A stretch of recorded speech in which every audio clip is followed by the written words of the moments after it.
Imagine this. You probably would not survive your first morning in ancient Rome without learning one rule: never trust the street above your head. Before sunrise, your cramped room shakes as carts smash stone, mules scream and smoke slips through wooden shutters. This is not clean movie marble. This is 24 hours inside a city where bread bakes beside sewage, painted temples rise over cracked walls, and one wrong step can ruin your day before it begins. By night, those same crowded lanes will feel less like history and more like a trap. Stay with me, because Rome is waking. To survive, you learn one rule before sunrise. Rome does not care if you are tired. At 4 a.m., your room shakes inside a tall insula, one of the crowded apartment blocks where ordinary people sleep above shops, stalls, and narrow streets. There is no soft morning here, no calm light through clean glass. Only thunder. Carts roll below because heavy traffic has to move while the city sleeps. Grain, oil, firewood, wine, and market goods crawl through the dark. Iron wheels hit cobbles again and again. Animals drag loads through lanes too tight for comfort. You sit up. The floor feels rough. The air feels stale. Your room is small, rented, and high enough to make every stair feel like punishment. Higher floors are cheaper, but hotter, weaker, harder to escape, and farther from water. If you need water, you walk to a public fountain. If you need relief, you find a latrine or use a pot. Then comes the second rule. Never trust what falls from above. Someone opens shutters across the street. A voice shouts. A splash hits stone below. You do not ask questions. You just remember to look up before walking. By 6:00 a.m., the building is awake. Children push through stairways. A woman carries water.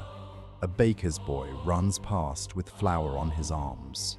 Somewhere, a landlord has ignored another crack in the wall. Rome is not even fully bright yet, but already it has shown you its first truth. Ordinary life here is loud, cramped, and one bad accident away from disaster. And then you step outside, where the city stops being a room and becomes a living machine. A living machine made of heat, voices, smells, and bodies. By 7 a.m., the street feels like it has a heartbeat. Bakers pull round loaves from ovens. Barbers scrape faces beside doorways. Teachers shout lessons in the open air. Vendors call prices. Buyers argue like every coin is personal. Your first breath is confusing. Fresh bread, smoke, olive oil, sweat, donkey dung, damp stone. Then garum, the sharp fish sauce Romans love more than your nose can understand. One smell makes you hungry. The next makes you regret being alive. This is where the dream of Rome breaks. The marble exists, yes, but it is not quiet, white, and perfect. Walls are painted in bright colors. Temples glow with reds, blues, golds, and greens. Buildings lean close. People brush your shoulder from both sides. A rich man passes in a litter carried above the mud by enslaved workers. A merchant curses. Someone speaks Greek. Someone else answers in a language you cannot place. Rome is not one voice.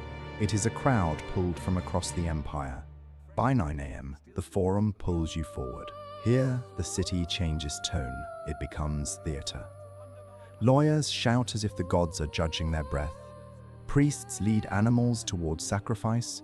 Money changers guard their tables. Senators move slowly, because power walks like it owns time. Stay with this part, because this is where ancient Rome starts to feel painfully familiar. If you like history that puts you inside a street instead of behind a textbook, subscribe now, because the real control system of Rome is about to reveal itself. Power here does not hide, it performs. A rumor can ruin a man before lunch. A speech can lift another into favor. A deal made beside one column can shape lives hundreds of miles away. But by noon, your stomach drags you away from empire and towards something far more human. Food. And that simple meal will show you more about Rome than any statue ever could.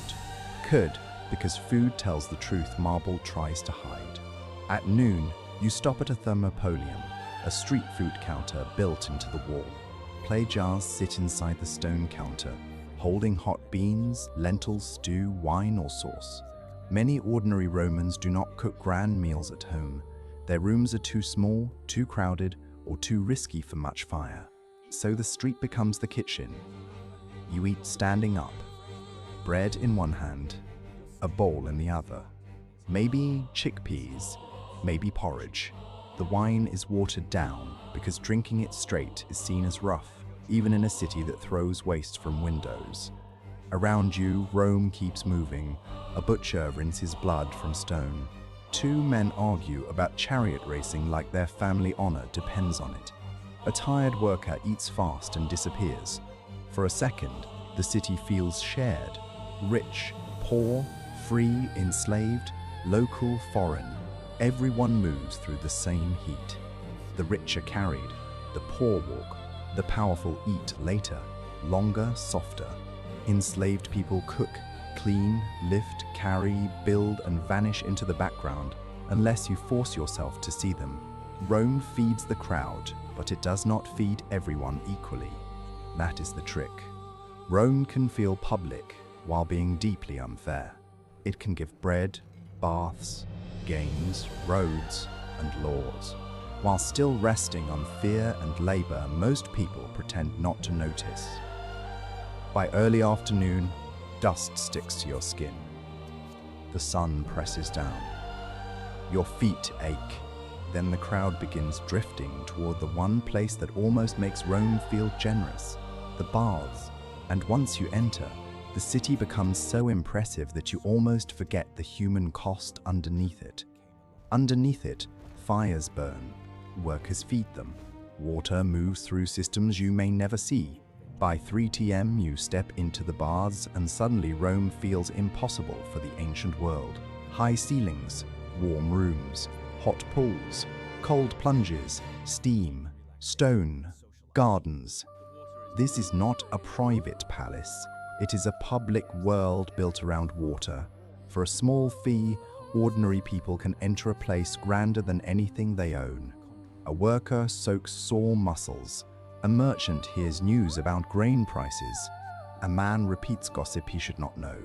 The baths are not only for washing, they are Rome's social network. Deals begin here. Rumors travel here. Friendships form here. Enemies study each other here. This is the best part of the day because it shows Rome at its peak. Clever, bold, organized, almost modern. Aqueducts bring water from far away. Heated floors warm rooms from below. Concrete holds huge spaces overhead. For a moment, you understand why Romans thought their city might last forever. By 5 p.m., you step outside cleaner than before, but the street has changed. Shadows stretch between buildings. Shopkeepers pull goods inside. Somewhere nearby, shouting breaks out. People turn, then keep walking. Nobody looks shocked. That is your warning. Rome can give you hot water, painted temples, and empire-sized dreams, but it cannot promise safety after dark. By 8 p.m., the city loses its shine. There are no streetlights, only torches, lamps, open doors, and small patches of flame. Between them, darkness waits. The carts return, louder now. Wheels hammer stone. Animals drag tomorrow's supplies through the night. You walk in the middle of the street, not under windows, not too close to alleys. Wealthy people move with escorts. You move with careful steps and hope. Dinner is simple. Pulse, a thick grain porridge. Maybe bread, olives, cheese, or watered wine. Above you, someone coughs. Below you, someone argues. Near midnight, you climb back to your room. Your clothes smell like smoke, food, sweat, dust, and the street itself. Rome has not slept. It has only changed shifts. And lying there, listening to the building creak, you finally understand the truth. Rome was not just an empire. It was a daily test. Beautiful, brutal, brilliant, unfair, and somehow still alive in the world around us. Rome is gone, but it never went silent. Its roads became our roads. Its laws shaped our courts. Its arenas still echo in every stadium built for crowds. And after one day inside its noise, smoke, hunger, beauty, and fear, the real shock is not how ancient Rome feels. It is how familiar it still is. If you want more history that feels lived, not memorized, subscribe now, because the next lost world may feel even closer than Rome.